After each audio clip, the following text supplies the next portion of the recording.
నింగిలో వింటున్నారా? నింగిలో ఎక్కడ? ఆకాశంలో, ఆకాశ మండలాలలో విన్నారా? స్పేస్ స్టేషన్ కట్టాడని ఒక మాట చెబుతున్నాడు. ఏం కట్టారంట?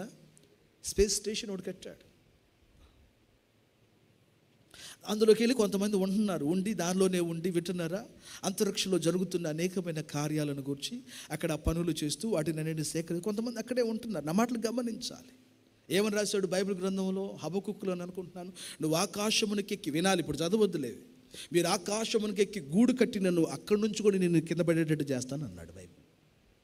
ఏమన్నాడు? నువ్వు ఆకాశమునకెక్కి అక్కడ నీ గూడును కట్టుకున్నాను, నిన్ను అక్కడి నుంచి కిందకి పడద్రోస్తానన్నాడు బైబిల్లో. ఆకాశమునకెక్కి గూడు కట్టే విషయము, ఒక స్పేస్ స్టేషన్ కడతాడని ఎన్నో వేల సంవత్సరాల క్రితమే బైబిల్లో రాశాడే.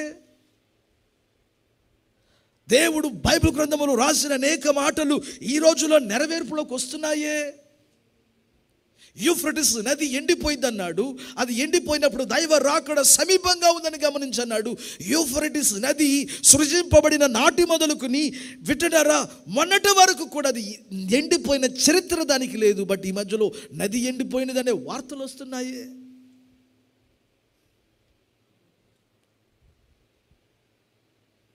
దేవుని వాక్యం అబద్ధం కాదు, పరలోకం అబద్ధము కాదు, నరకం అబద్ధము కాదు, ప్రభు రాబోతున్నాడన్నది అబద్ధము కాదు. అలాంటప్పుడు దేవుని పిల్లలనే మనలో ఒక దేవుని భయము, భక్తి కలిగి ఆయన